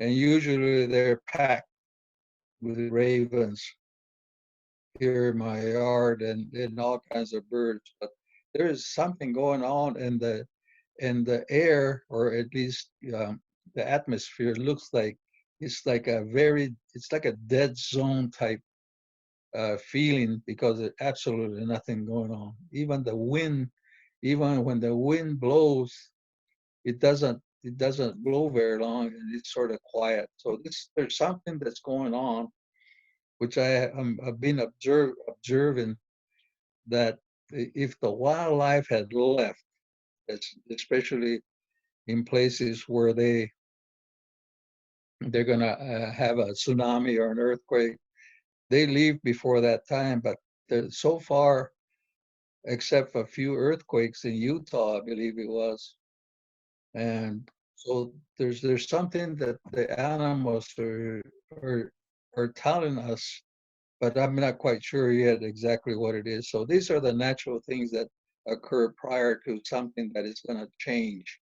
And we are now at that, like I say, the intersection of change, because change will be hard to do, but we have to make a drastic change in order to survive after this. So it's a big message, it's a wake-up call, and we have to adjust our way of thinking in order to take on the next steps.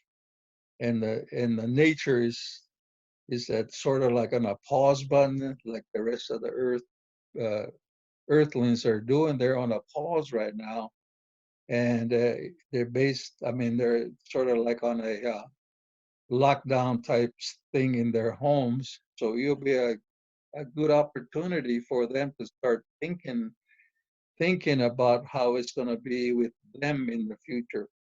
And that's why I said also we got to look at ourselves like the mirror effect that I was talking about, to see where we are going to be headed and how we're going to do that, and to have prepare yourself with strength and your own attributes that you have not used for a long time. A lot of people are getting messages through their, however that they do that, whether it's by dreams or contact from other things. I do not make fun of those people, because they have proven many times to me that this is what they were told. So there's a combination of things that are happening, and so this is a good chance and a good opportunity to make those changes, because we're at the crossroads, and that crossroads will depend on how our future as a whole planet would be. So that's where we are at.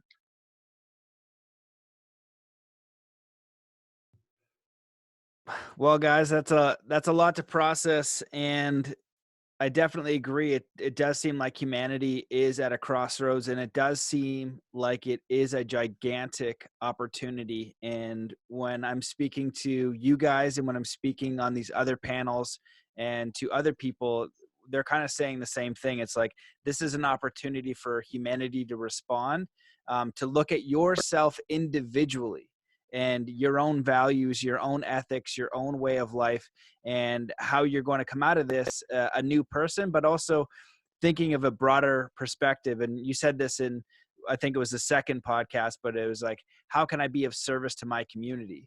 And why isn't that a natural way of being? And when you guys speak about potentially other civilizations and you look at ours, why don't we honor the earth as a civilization? Why don't we honor each other as a civilization?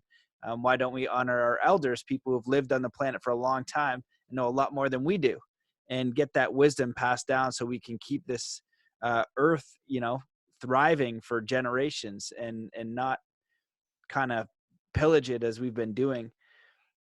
I'd love to keep asking you guys questions. I know it's getting pretty late. I know that we're going to do this again, if I'm not mistaken. I'm kind of at your call. We'll see about Rex. Maybe Rex can help. We'll do one with Rex. We'll do another one with me. I don't know. But the one thing that the community, I know, is asking, Jacqueline's kind of reading through them, and she said the common thread is, what can we do instead of just talking? Like, how can we act? And, it's interesting for me because I remember hearing David speak a long time ago, and he said this extraordinary story that you guys are hearing. And I said, he said, we need help. So I said, okay, I'll help you. And then he kept saying these stories that were mind blowing. You talk about the scrolls and these other things. Some of what you say is pretty mind blowing and stuff that I'm unfamiliar with. And I don't know how much I believe. I believe in some of it. Some of it is pretty far out there. But I keep going down the rabbit hole and seeing like, okay, sends balloons into space. That's pretty impressive. his engineering seems to be working. An electric bike that went 40 miles an hour that people saw you drive, 3-pole magnets, all these different things. So your engineering and science seems to be pretty solid.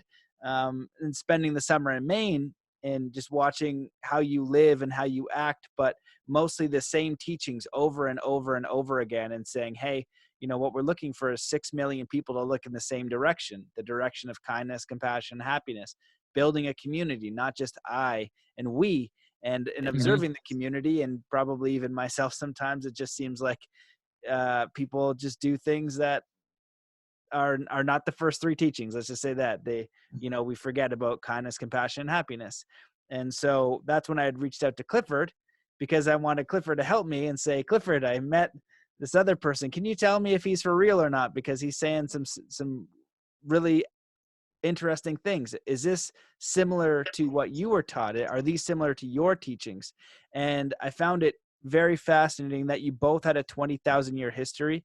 Clifford shared the story about when his grandfather used to ask him to sit down and tell him stories. Clifford would try to run away and go play, and his grandpa would get mad at him. And then Clifford said, well, now I understand why he got mad at me. And now, through the generations, from what I can understand from you guys, is that wisdom has stopped getting passed down. And then if we look at the residential school systems and all the things that the governments have done, those are human atrocities. Those are unbelievable atrocities. And we allow these atrocities to happen in other parts of the world through human trafficking, through global famine, through suppressing other cultures in various different ways. And I guess some of us are like complicit in it, where we just don't want to look at it because it's too dark. But I think that we need to look at that really dark stuff on the planet that's happening, and start to actually work together, start to understand these things and take action. And so I hope that people hear the words, and I hope that we figure out something that we can do together. And so the question is, what can we do? I think that we need that leadership, and Clifford has kind of spoken on the leadership of our governments. Governments are something that I've never really trusted myself. And we have established systems that, are profit-based. And Clifford was saying about them just, the casinos just ignoring these environmental, what were they, Clifford? Regulations. Yeah, just ignoring them. And so, I definitely wouldn't choose that. So it does seem like there's a suppression element to all this, but I do understand that people can come together and rise above that, but it's hard. So my question to you guys is, you can speak on that. What do we do instead of just talking? How can we act? And if you guys want to give closing statements or keep going, then it's totally up to you.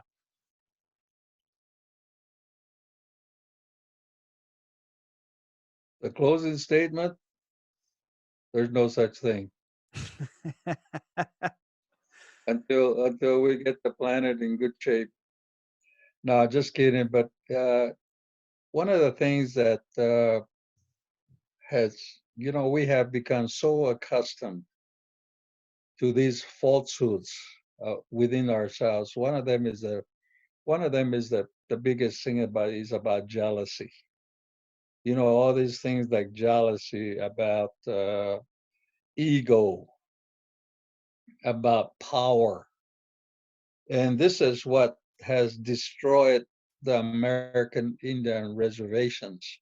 I can talk quite pretty well about them, because I have seen them, and it's a reflection of what the rest of the world is imposing on all of the people in this world, on this world. And what a lot of Indian tribes have done, and David refers to it by saying that putting on feathers and going out there with your drum and all that, that's not what spirituality is all about. That's the commercial side of it. That's the fun part of it. Because I'm not against things like power. That's their thing, but we have to also recognize and realize that we have existed on this planet. Our civilization on the American Indian and other Aboriginal tribe has existed on this planet for thousands and thousands of years. And for us to just drop everything off of from about our teachings and go into something that is sort of commercial, cash-based type approach to a lot of things, then you lose your edge on the spirituality part of it. And with this is what's going on.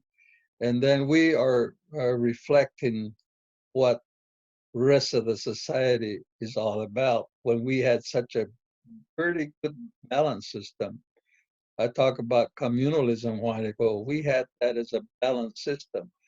The whole planet, people are out of balance. They have deviated into certain areas which is not relevant to their survival, not only in the survival in the environment, but also survival in the sharing of goods and services. We have now been dependent on what I call the welfare state, which you throw away all the other stuff that were very active within the survival of the people when especially in America. So we have become so lazy in a way because somebody's always taken care of. And this is why this type of life that cannot work in order to live a balanced life. And I have seen it again firsthand. And we have been talking about this David and I have been talking about this for a long time. And as far back as the 1970s, and even before then was what they call the Great Society under the Johnson years, where everybody was given money to change their way of life, and they became dependent upon what I call the welfare state system, and we neglected each other and also Mother Earth. We used to grow our own food. I believe I'm the last generation that grew our own food on our reservation. In the 1960s, we diverted that whole area.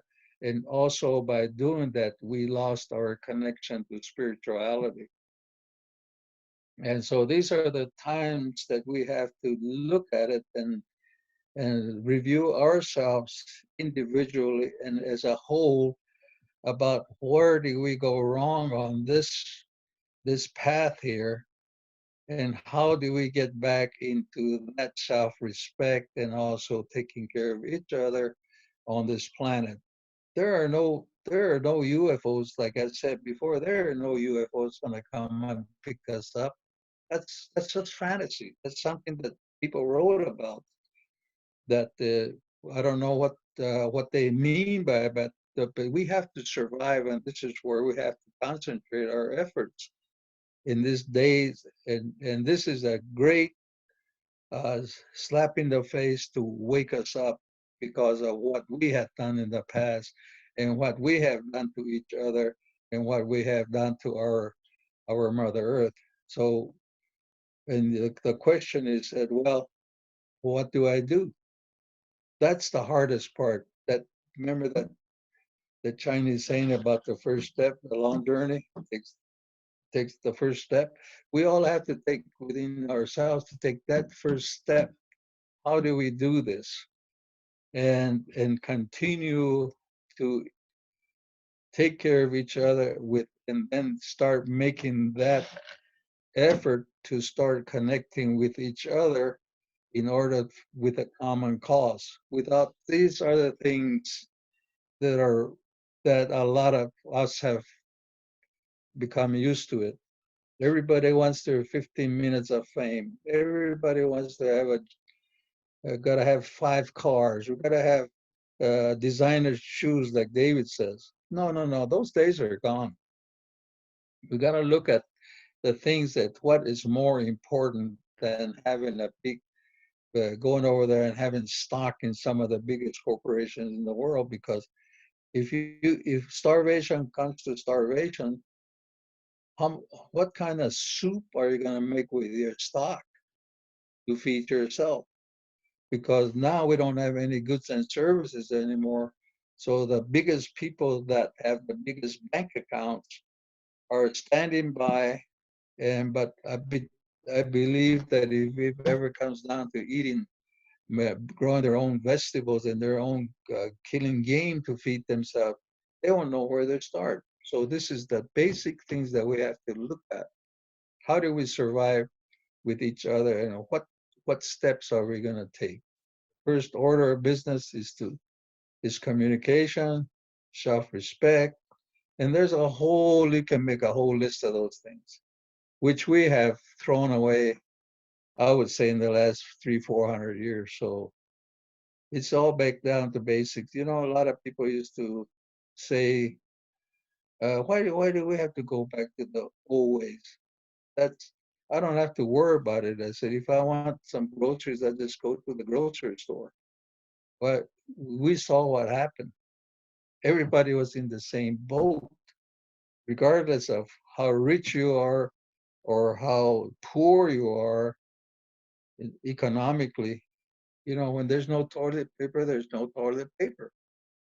And so those are the real things that we have to come to accept and make plans and then readjust our thinking, because change is going to come, and it's coming real fast. And if you don't change along with for the betterment of it, you're going to be stuck in the same paradigm that they have created themselves. So we have to look at change as a way to get out, or at least change to make our life a little better, and to have respect with each other and the planet. I mean, it is not very hard to do that. People have changed. If I had personally not made those changes, I won't know what the heck I'm talking about. I have made changes, better myself in many ways. I have to let go of a lot of things. It doesn't bother me. So that's the hard part, because don't believe anything until you do it yourself. So that's the message that I hope that everybody takes while they're hunkered down in their living rooms, and say, what am I going to do to change my life so that I can be a better person on this planet? That's a question that they have to ask each other.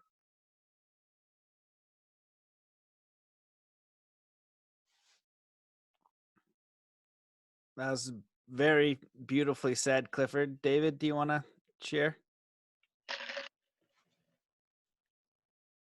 You're on mute, David. David, do you know you're on mute? You messing with me? I can't hear you, David.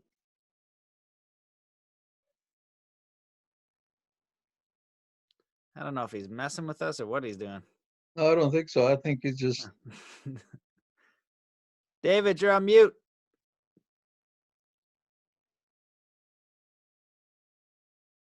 There we go.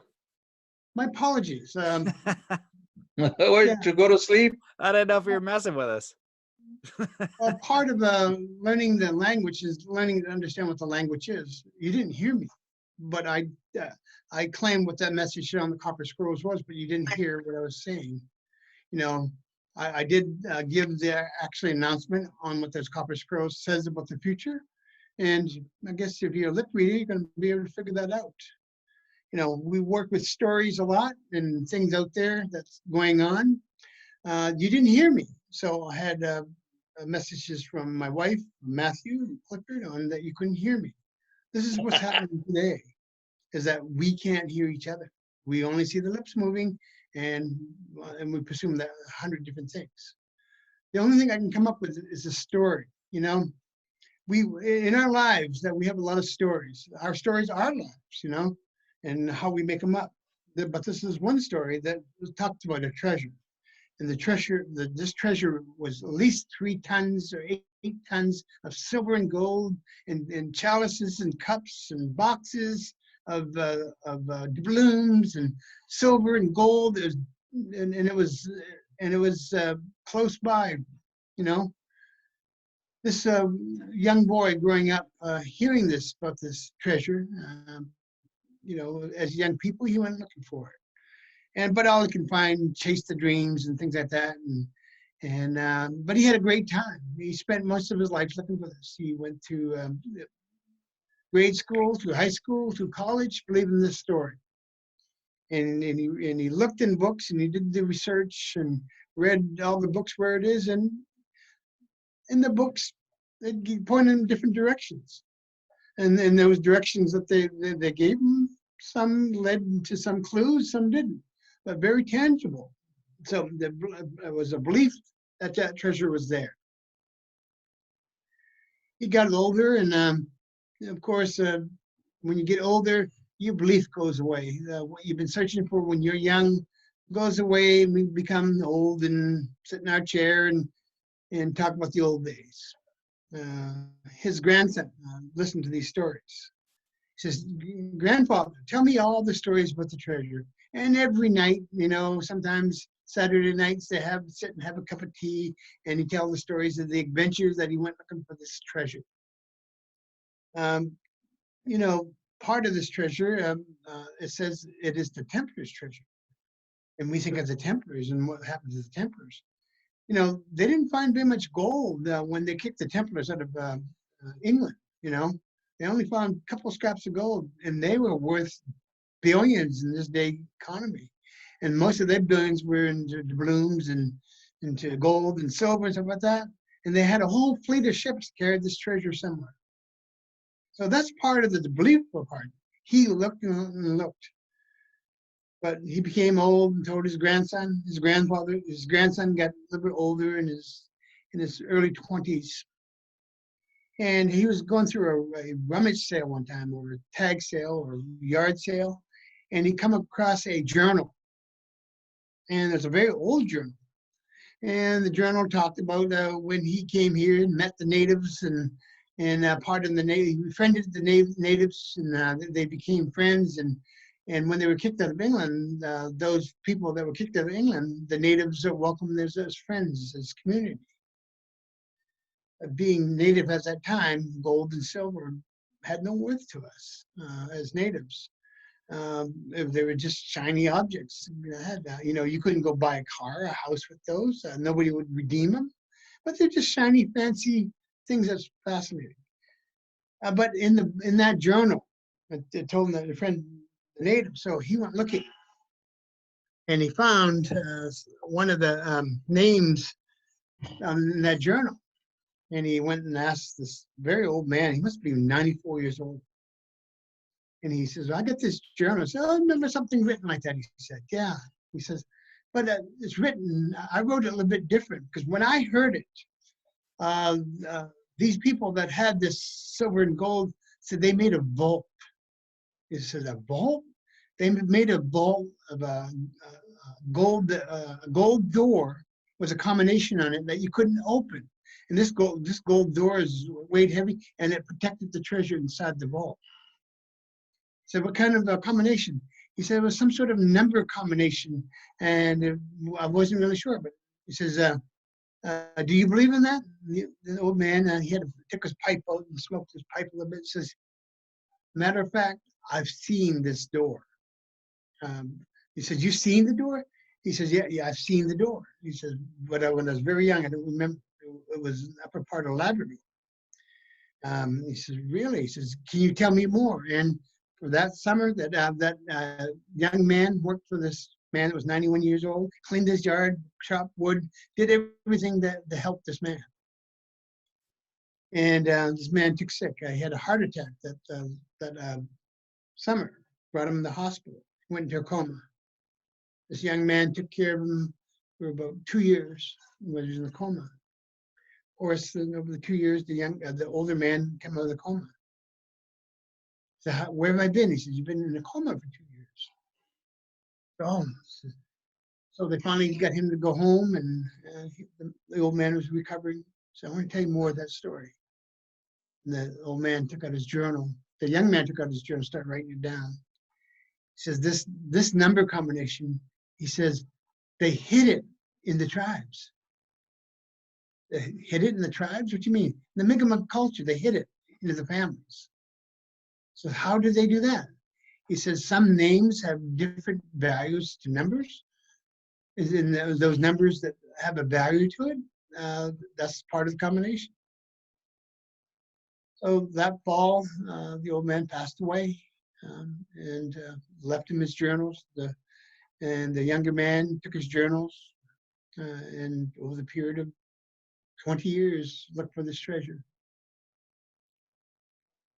He was getting older. He was in his 70s, this young man now. And you remember the old man, what he said? He says, those number values are in the last names of the family members. So he went into every part of Canada and Nova Scotia into Labrador looking for those families.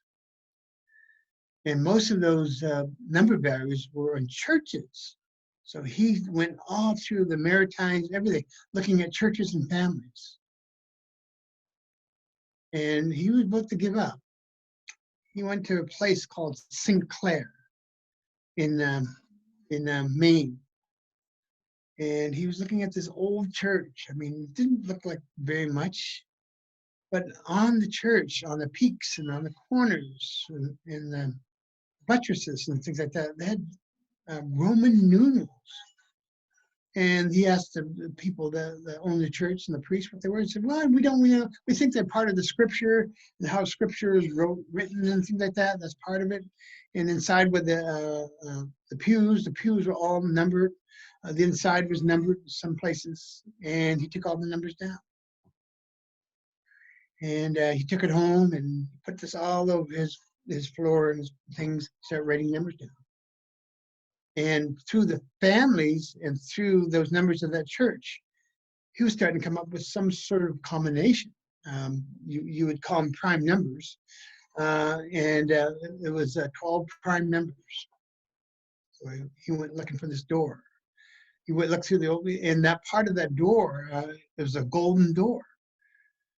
And he finally kind of figured out where it was. And it was on a mountain quite far away from him. It was an old mining mountain at one time. I think they used to call it Lead Mountain at one time. I don't know what to call it now, but it was called Lead Mountain in the story. He went looking in this mountain. He stayed there for a couple of years there looking. He searched the mountain every day. And one day he went to the mountain and he's looking at a drawing, and the drawing had a inscription on it of words, letters. And he read the letters and he looked around, and on old hieroglyphs, part of the mountain has some hieroglyphs. It had these letters in there hidden, and it gave him a direction. So he went to that direction and went inside that mountain. And April 15th, every year, the sun will shine directly onto the door. And the door will give it away by the second sun. And you think that was kind of weird. What the heck is the second sun? But you had to sit on the rock of prayer. And that rock of prayer looked like a pyramid. And if you sit there, and if it's a sunny day on that April, the second sun will tell you where the treasure is hidden. So that morning, get up, it was raining, and it rained a little bit, but after a while, it started to clear up. And at 12 noon that morning, was that night, that he was looking around, and he looked at that mountain, and that mountain became part of the second sun. There was a light coming off that mountain. What it was a reflection off that door. And he made a note of that door and climbed that side. It took him a couple hours to find it, but he found the door. So I'll cover some with some brush and trees growing over, but there was enough door there. And he looked at it. And it wasn't a combination like a combination safe. It had a slide of numbers and had a picture on it. And the picture was 4 or 5 people shaking hands, and they were shaking hands with some of the Europeans and some of the natives. And some of them had some stuff in the hand. You slide these over certain numbers and letters. And he did it a couple of times, and the door didn't open. But the third try, he pulled the door, and the door opened. This man looked for this treasure most of his life. And people before that looked for this treasure. So he opened the door, looking for the wealth of the world in that door. He opened this big, heavy gold door, and it was dark inside. You can hear water dripping in there. And he walks inside, and he had a flashlight with him. He looked around, and he got in further, and there was hieroglyphs on the side of the wall of an island that held the gold at one time. They moved it. Didn't say what the island was, but this treasure moved at least 6 or 7 times over a period of 400 years. And he went in further and found a couple wooden boxes. And after a while, he found 20, 30 wooden boxes, some paper or something like that. Looked around in the cave. The treasure was gone. Somebody got there way before him, moved this treasure. He looked through that as much as he can, secret panels. Just he took pictures of the hieroglyphs and that stayed there and closed the door, and he went home, not knowing where this treasure was. He wrote a couple of books about it. He used to give lectures on it, but he never found it. And that is the end of the story.